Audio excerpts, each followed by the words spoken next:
Welcome to aspirant academy. आज हम लोग मिक्स प्रैक्टिस सेट सॉल्व करेंगे जीएस का, जो कि आने वाले BPSC, BSSC, CGL, ADEO, BPPSC, JPSC और जीएसएससी जैसे डिफरेंट एग्जाम्स के लिए काफी यूजफुल होगा। So let's solve the questions and our first question is the ancient port Arikamedu was near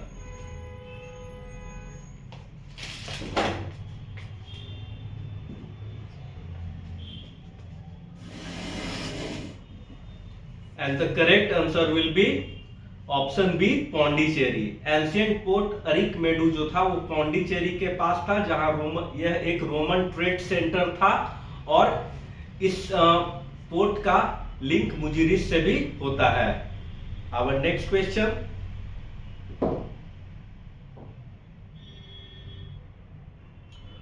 Who among following rulers of Vijayanagar Empire constructed a large dam across Tumbhadra River?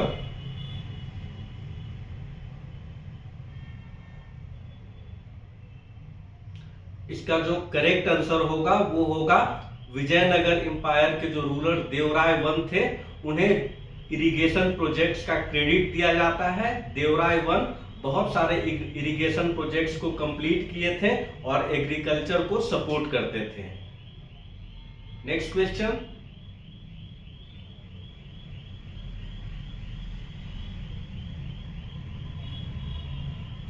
Who among following ruler of medieval Gujarat surrendered Diu to Portuguese?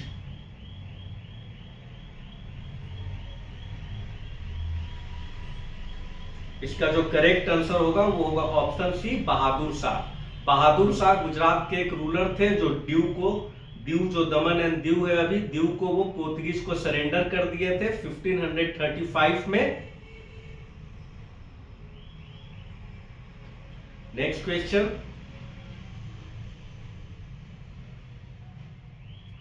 Which of the following pair is not correctly matched? इसमें से कौन सा pair जो है वो incorrectly matched है? तो देखते हैं हम लोग। Option A union territory part 8, हाँ यूनियन टेरिटरी पार्ट 8 में है, ये सही है। Scheduled and tribal area article 244, ये पार्ट 10 में है। ट्रिब्यूनल जो है 42nd अमेंडमेंट के थ्रू लाया गया था और यह पार्ट 14A के अंदर में आता है। तो यहाँ पे जो ऑप्शन सी है वो हमारा आंसर होगा और ट्रिब्यूनल जो है वो पार्ट 14A में होगा। ट्रिब्यूनल के लिए 2 आर्टिकल ऐड किया गया था 42nd कॉन्स्टिट्यूशनल अमेंडमेंट के थ्रू, आर्टिकल 223A और आर्टिकल 223B।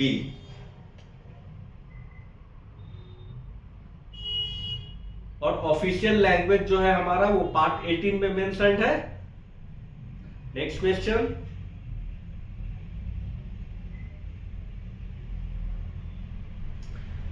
अब हम लोग को मैच करना है करेक्ट ऑप्शंस के साथ। इसमें कुछ आर्टिकल्स दिए हुए हैं और साथ में कुछ कॉन्स्टिट्यूशनल बॉडीज दिए हुए हैं। किस आर्टिकल के तहत कौन सा कॉन्स्टिट्यूशनल बॉडी एस्टैब्लिश हुआ है वो हमको प्रॉपरली मैच करना है।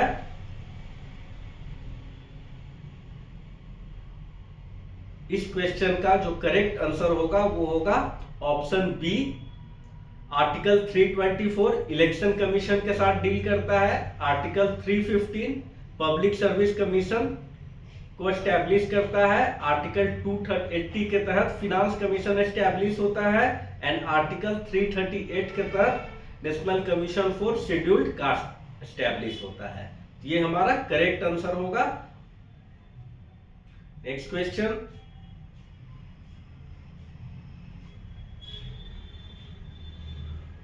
Who among the following is first woman speaker in Lok Sabha? Lok Sabha में पहली महिला स्पीकर कौन थी? So correct answer of this question will be Meera Kumar. Meera Kumar जो बिहार से आती हैं, वो मीरा कुमार पहली वुमेन स्पीकर थी लोकसभा की और वो 15th स्पीकर थी लोकसभा की। उनका जो टेन्योर था स्पीकरशिप का वो था 2009 से लेके 2014 तक। ये स्टैटिक जीके का क्वेश्चन है, आप लोग ध्यान रखेंगे। नेक्स्ट क्वेश्चन, अब देखिए दो क्वेश्चन, दो चीज पूछ रहा है। Shivana Samudram and Kalpakkam are related with what? Shivana Samudram और कल्पक्कम का किस एनर्जी से रिलेशन है? सॉल्व करें आप लोग। इसका करेक्ट आंसर होगा, वो होगा शिवाना समुद्रम, जो कि कर्नाटका में लोकेटेड है, कावेरी रिवर के ऊपर। यहाँ पे एक हाइडल पावर प्रोजेक्ट है, हाइड्रो पावर प्रोजेक्ट है, जबकि कल्पक्कम जो है आपका न्यूक्लियर पावर प्रोजेक्ट है। ठीक है, शिवाना समुद्रम एशिया का पहला हाइड्रो इलेक्ट्रिक स्टेशन था, कावेरी रिवर पे है, और जो कल्पक्कम है आपका वो तमिलनाडु में सिचुएटेड है, और यह न्यूक्लियर पावर प्लांट है। नेक्स्ट क्वेश्चन,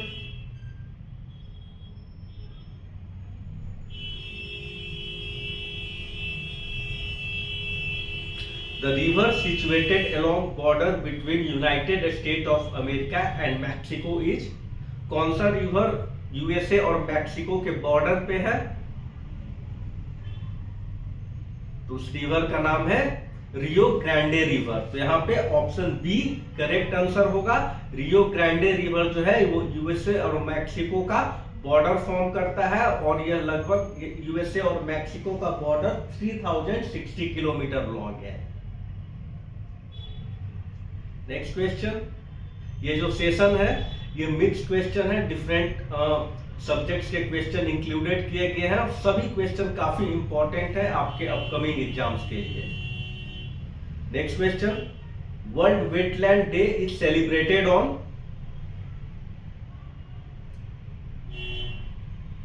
तो इसका करेक्ट आंसर जो होगा वो होगा ऑप्शन डी 2 फरवरी। वर्ल्ड वेटलैंड डे 2 फरवरी को सेलिब्रेट किया जाता है, क्योंकि इसी दिन रामसर कन्वेंशन 1971 में साइन किया गया था, और इसी को कोमोमोरेट करने के लिए हम लोग 2 फरवरी को वर्ल्ड वेटलैंड डे सेलिब्रेट करते हैं। नेक्स्ट क्वेश्चन, ये भी एक बहुत इंपॉर्टेंट क्वेश्चन है। The longest border between 2 country in world is between? किन 2 देशों के बीच वर्ल्ड का सबसे लॉन्गेस्ट बाउंड्री है?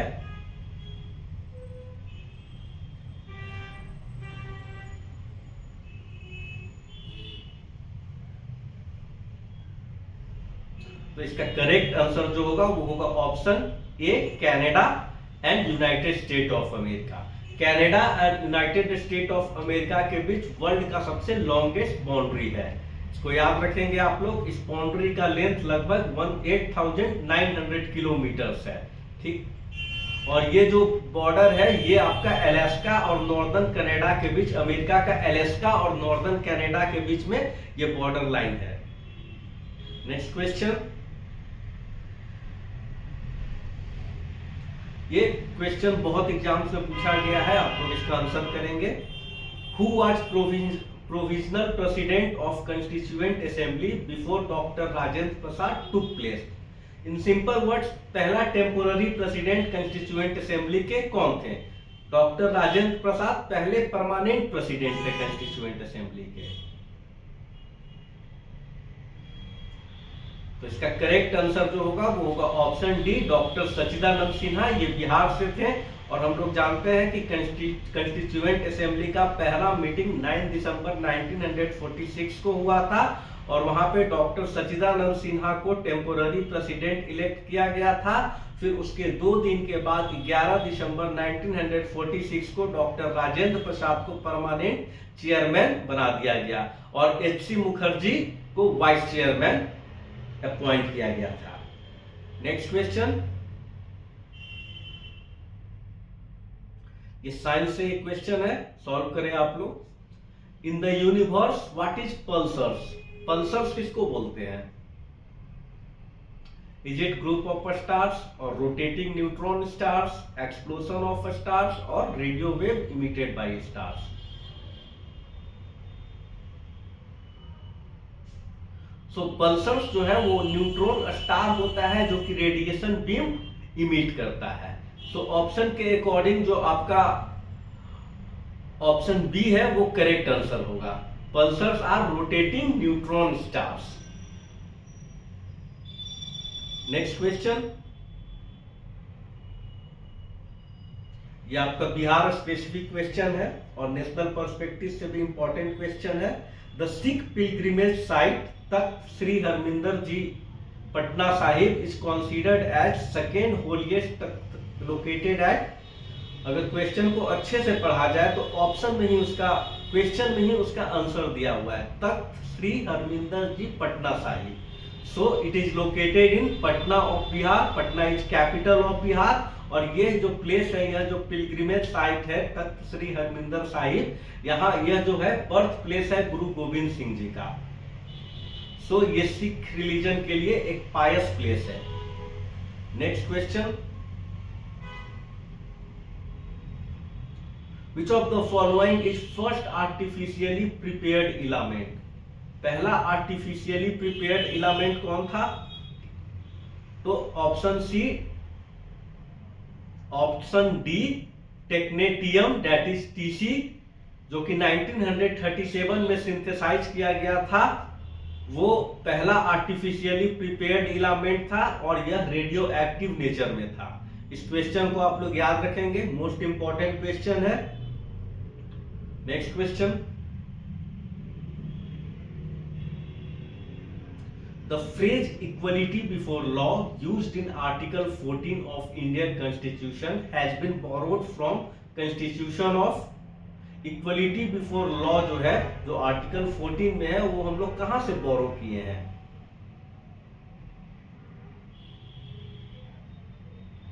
The correct answer for this question will be option A, Britain. Britain के कॉन्स्टिट्यूशन से हम लोग इक्वलिटी बिफोर लॉ लिए हैं, ठीक है। और ड्यू प्रोसेस ऑफ लॉ कहां से लिए हैं? तो ड्यू प्रोसेस ऑफ लॉ जो हम लोग लिए हैं वो अमेरिकन कॉन्स्टिट्यूशन से लिए हैं। नेक्स्ट क्वेश्चन, अब इसमें दो स्टेटमेंट दिया गया है, देखना है कि कौन सा स्टेटमेंट जो है वो ब्लड के रेफरेंस में करेक्ट है। देखिए आप लोग,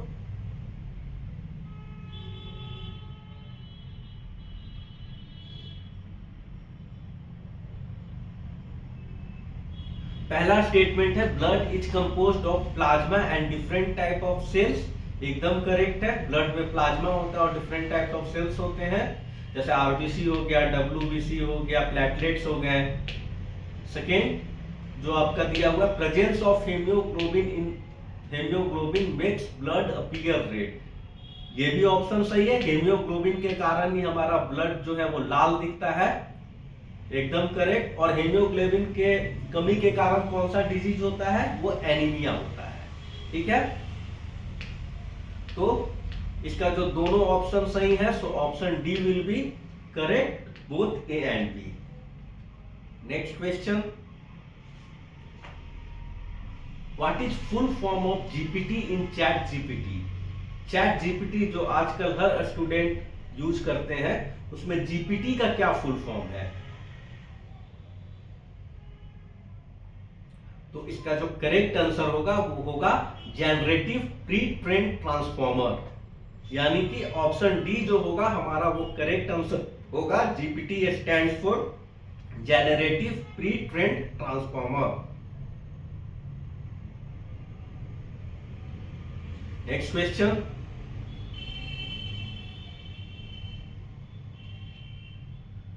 Which of the following were reason for failure of revolt of 1857? Revolt of 1857 that is first war of Indian independence, वो फेल क्यों हुआ था? कुछ रीजंस दिए गए हैं, आप लोग देखें कौन कौन से सही ऑप्शंस हैं। First, military superiority of Britain, एकदम सही है। ब्रिटेन मिलिटरली सुपीरियर थे इंडियन से। Rebels did not have unified programme and ideology, ये भी सही है। डिफरेंट नेटिव स्टेट्स जो थे वो डिफरेंट उनका रीजन था पार्टिसिपेशन का, और कोई यूनिफिकेशन नहीं दिखता था उनके बीच, कोई प्रॉपर आइडियोलॉजी नहीं था, ये भी सही ऑप्शन है। Third, there was lack of support from all section of society, ये भी सही है। बहुत सारे सेक्शन ऑफ सोसाइटी जैसे जमींदार, मनी लेंडर्स और भी डिफरेंट सोसाइटी को पार्टिसिपेट नहीं किए थे। यहाँ पे तीनों ऑप्शन सही है, so correct answer will be all of it, ठीक है। चलिए अब नेक्स्ट क्वेश्चन देखते हैं हम लोग। ये देखिए, the cook from Bihar who saved Mahatma Gandhi's life from murder attempt by food poisoning in 1917 was. ये एक इंपॉर्टेंट क्वेश्चन है। वो कौन थे कुक जो महात्मा गांधी का जिंदगी बचाए थे? उनका नाम था बटक मियां। महात्मा गांधी जब चंपारण सत्याग्रह के टाइम में मोतिहारी गए थे तो ब्रिटिशर्स वहां पे एक प्लान बनाया था कि उनका जो कुक जो बटक मियां था उसको फोर्स किया था कि महात्मा गांधी के खाने में पॉइजन मिला दे, लेकिन बटक मियां इसके लिए राजी नहीं हो रहे थे और महात्मा गांधी को इन्फॉर्म कर दिए थे कि आपके खाना में पॉइजन मिला दिया गया है, और महात्मा गांधी उस खाना को नहीं खाए थे। तो ये बहुत इंपॉर्टेंट क्वेश्चन है, याद रखेंगे कि वो कौन इंसान थे, तो बटक मियां थे। नेक्स्ट क्वेश्चन, अब कुछ इंसिडेंट दिया है, इसको क्रोनोलॉजिकली अरेंज करना है, मतलब कम से ज्यादा की तरफ।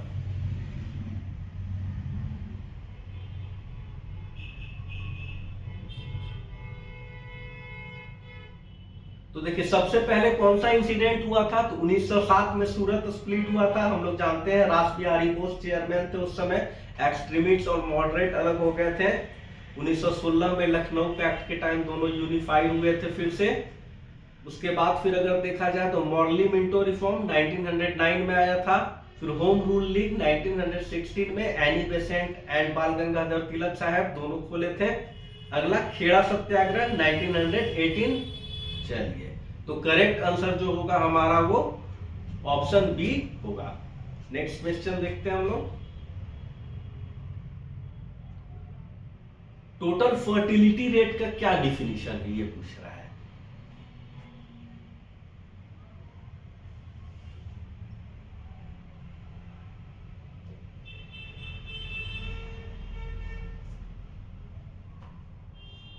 इसका जो आपका करेक्ट आंसर हो जाएगा वो हो जाएगा option D.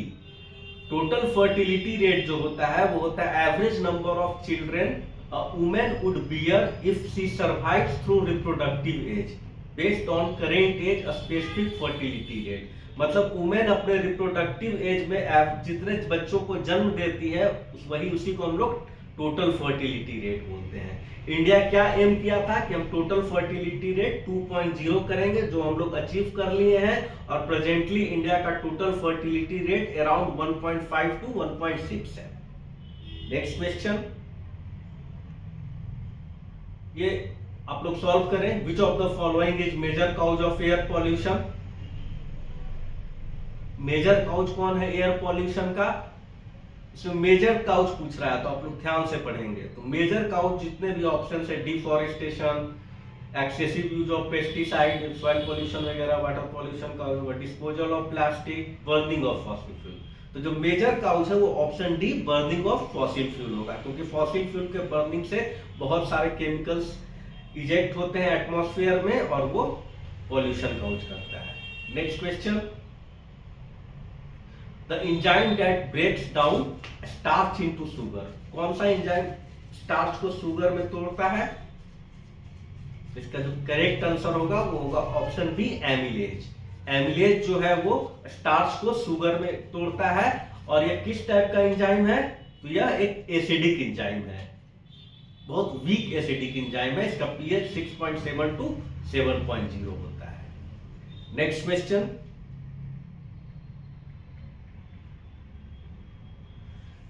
The green house gas with highest global warming potential, किस ग्रीन हाउस गैस का सबसे ज्यादा GWP यानी ग्लोबल वार्मिंग पोटेंशियल होता है?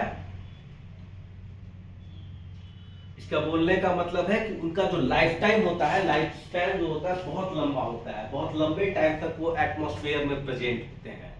तो इन चार ऑप्शनों में carbon dioxide, methane, nitrous oxide या सल्फर हेक्साफ्लोराइड, अगर देखा जाए तो सबसे ज्यादा ग्लोबल वार्मिंग पोटेंशियल जो होता है वो ऑप्शन डी सल्फर हेक्साफ्लोराइड का होता है। सल्फर हेक्साफ्लोराइड जो है 100 साल तक लगभग आपका एटमॉस्फेयर में एग्जिस्ट करता है। नेक्स्ट क्वेश्चन, साउंड वेव किस टाइप का वेव है? साउंड वेव इज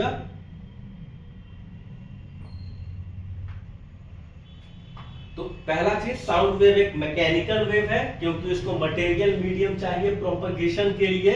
ये इलेक्ट्रोमैग्नेटिक वेव नहीं है। तो मैकेनिकल वेव अब दो टाइप के होते हैं, लॉन्गिट्यूडनल या ट्रांसवर्स। तो ऑप्शन ए या ऑप्शन बी में होना चाहिए। तो जो साउंड वेव है वो आपका लॉन्गिट्यूडनल वेव है क्योंकि पार्टिकल जो है साउंड का वो पैरेलली प्रोपेगेट करता है।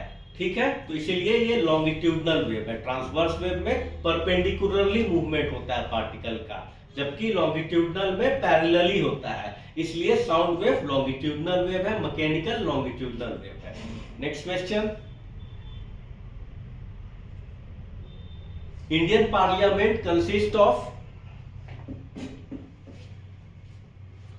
Lok Sabha only, Rajya Sabha only, president and 2 houses, governor and legislative assembly. तो यहाँ पे जो इंडियन पार्लियामेंट है उसमें 2 हाउसेस होते हैं, lower house Lok Sabha, upper house Rajya Sabha और प्रेसिडेंट। तो ऑप्शन सी करेक्ट आंसर होगा, प्रेसिडेंट एंड 2 हाउसेस।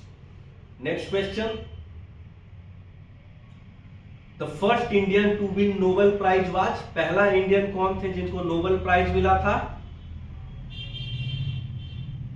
जितने भी ऑप्शंस में है सभी को नोबेल प्राइज मिला है। तो पहले इंडियन जिनको नोबेल प्राइज मिला था वो थे रविंद्रनाथ टैगोर। उनको लिटरेचर में नोबेल प्राइज मिला था।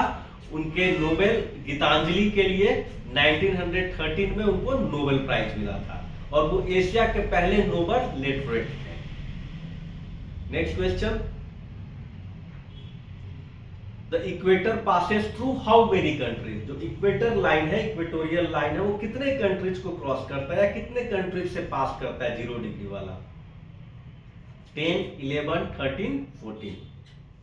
तो इसका जो करेक्ट आंसर होगा, इक्वेटर जो पास होता है वो 13 कंट्रीज से पास होता है। इस 13 कंट्रीज का लिस्ट है, जैसे साउथ अमेरिकन कॉन्टिनेंट में इक्वेडोर, कोलंबिया और ब्राजील से पास करता है, वैसे ही अफ्रीका से साउथ देख लीजिए, Sao Tome, Gabon, Republic of Congo, Democratic Republic of Congo, Uganda, Kenya, Somalia और एशिया या ओशियानिया से मालदीव्स, इंडोनेशिया और किरीबाती। यहीं से एक क्वेश्चन और बनता है कि जो इक्वेटर है वो कितने कॉन्टिनेंट से पास करता है? इक्वेटर 3 कॉन्टिनेंट से पास करता है, south America, Africa and Asia. उसमें सबसे ज्यादा किस कॉन्टिनेंट से पास कर, सबसे ज्यादा किस कॉन्टिनेंट से कंट्रीज है? तो अफ्रीका से है। टोटल कंट्रीज कितने हैं? तो 13 है। Next question, the Dead Sea is bordered by, Dead Sea के बारे में हम लोग जानते हैं कि ये लोएस्ट लैंड पॉइंट है हमारा डेड सी। तो डेड सी किस कौन कौन कंट्रीज के द्वारा बॉर्डर होता है? इसका जो करेक्ट आंसर होगा वो होगा ऑप्शन इजराइल एंड जॉर्डन, यानी ऑप्शन बी। डेड सी जो है वो बॉर्डर होता है इजराइल एंड जॉर्डन के द्वारा। और याद रखेंगे आप लोग कि ये लोएस्ट लैंड पॉइंट है। जैसे हाईएस्ट पॉइंट कौन है वर्ल्ड अर्थ का? तो वो माउंट एवरेस्ट है। तो ऐसी लोएस्ट पॉइंट जो है आपका वो है डेड सी। नेक्स्ट क्वेश्चन,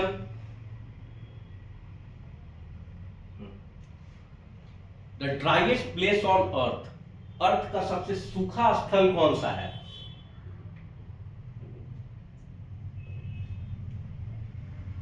तो इसका जो करेक्ट आंसर होगा वो होगा ऑप्शन 3, अंटार्कटिक ड्राई वैलीज, जिसका नाम बहुत जगह अंटार्कटिक ड्राई वैलीज को मैकमुर्डो ड्राई वैली भी बोला जाता है। तो ध्यान रखेंगे, अंटार्कटिक ड्राई वैली को मैकमुर्डो ड्राई वैली भी बोला जाता है। वर्ल्ड का सबसे ड्राइएस्ट प्लेस है।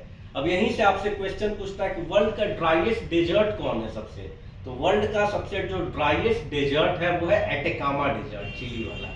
कौन है? Atacama desert. तो आप लोग याद रखेंगे, वर्ल्ड का जो ड्राइएस्ट प्लेस है वो है मैकमुर्डो ड्राई वैली या अंटार्कटिक ड्राई वैली, और वर्ल्ड का सबसे ड्राइएस्ट डेजर्ट कौन है? वो है एटेकामा डेजर्ट। नेक्स्ट क्वेश्चन, देखिए स्टैटिक जीके का क्वेश्चन है ये। The folk dance Lavani is associated with which state? जो द फोक डांस लवानी है वो किस स्टेट से एसोसिएटेड है? आप लोग स्टैटिक जीके का डांस, आर्ट फॉर्म्स, फेस्टिवल्स ये सब देख लेंगे। बहुत इंपॉर्टेंट क्वेश्चन है ये सब, हर एग्जाम में लगभग 1-2 क्वेश्चन पूछे जाते हैं। तो इसका करेक्ट आंसर जो होगा, जो लवानी है वो महाराष्ट्र से एसोसिएटेड है, महाराष्ट्र का ये फोक डांस है। Next question, which is first classical dance recognised by Sangeet Natak academy. पहला क्लासिकल डांस कौन था जिसको संगीत नाटक एकेडमी रिकॉग्नाइज किया था? दैट इज, ये क्लासिकल डांस का कंसेप्ट कब एडॉप्ट किया गया था? 2005 में। क्लासिकल डांस नहीं, सॉरी, क्लासिकल लैंग्वेजेस। सो इसका जो करेक्ट आंसर होगा वो होगा ऑप्शन ए, भरतनाट्यम। भरतनाट्यम तमिलनाडु से रिलेटेड है और भरतनाट्यम तमिलनाडु के टेम्पल से ओरिजिनेट हुआ था और ये पहला क्लासिकल डांस था जिसको संगीत नाटक एकेडमी रिकॉग्नाइज किया गया था। Next question, total 8 classical dance है, आप लोग देखेंगे इसको, हम लोग एक क्लास करेंगे स्टैटिक जीके पे, सब कुछ डिस्कस करेंगे वहां पे। Next question, hornbill festival is celebrated in, hornbill festival किस स्टेट में सेलिब्रेट किया जाता है? तो हॉर्नबिल एक बर्ड का नाम है, आप लोग जानते होंगे। हॉर्नबिल फेस्टिवल नागालैंड में सेलिब्रेट किया जाता है।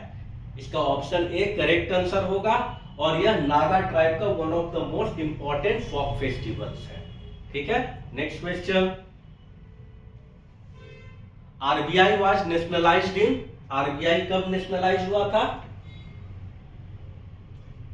तो हम लोग जानते हैं आरबीआई 1935 में एस्टैब्लिश हुआ था, लेकिन इसको नेशनलाइज इंडिपेंडेंस के बाद किया गया था। 1 जनवरी 1949 को आरबीआई आपका नेशनलाइज हुआ था और 1 अप्रैल 1935 को आरबीआई एस्टैब्लिश हुआ था आरबीआई एक्ट ऑफ 1934 के तहत। चलिए नेक्स्ट क्वेश्चन देखते हैं हम लोग, ये हमारा लास्ट क्वेश्चन है। The goods and service tax council is chaired by, GST council के चेयरमैन कौन होते हैं? तो सबसे पहले जीएसटी काउंसिल हमारा आर्टिकल 279A में मेंशन्ड है और इसके जो चेयरमैन होते हैं जीएसटी काउंसिल के, वो होते हैं finance minister. Currently Nirmala Sitharaman जो है वो चेयर करती हैं जीएसटी काउंसिल को। जीएसटी काउंसिल में कौन कौन लोग होते हैं? तो union finance minister as a chairman होते हैं, स्टेट के फिनांस मिनिस्टर सब मेंबर होते हैं ये लोग, और वोटिंग राइट्स में सेंटर का 1/3 वोटिंग राइट होता है और स्टेट्स का 2/3 वोटिंग राइट्स होता है। ये हमारा आज का सीरीज कंप्लीट होता है और आप लोग से रिक्वेस्ट है कि आप लोग एस्पिरेंट एडू हब के टेलीग्राम चैनल को ज्वाइन करें। आपको टेलीग्राम चैनल पे डिफरेंट नोट्स अवेलेबल करवाए जाएंगे free of cost. Different exam जैसे बीपीएससी, एडीईओ, अपकमिंग बीपीएससी के एग्जाम हो गए, बीएसएससी, सीजीएल4 हो गए, JPSC, JSSC related different questions PDF format में आपको दिए जाएंगे। वहां पे different questions, answers, study materials, current affairs, सब कुछ वहां पे अवेलेबल रहेंगे आपके लिए। टेलीग्राम चैनल जो है आपका, वो टेलीग्राम चैनल का डिस्क्रिप्शन आपके यूट्यूब के वीडियो के डिस्क्रिप्शन में अवेलेबल होगा, आप लोग ज्वाइन करें। Thank you for watching aspirant edu hub, और आप लोग कमेंट करें कि नेक्स्ट क्लास में आप लोग किस चीज पे आप लोग वीडियो चाहते हैं। Thank you.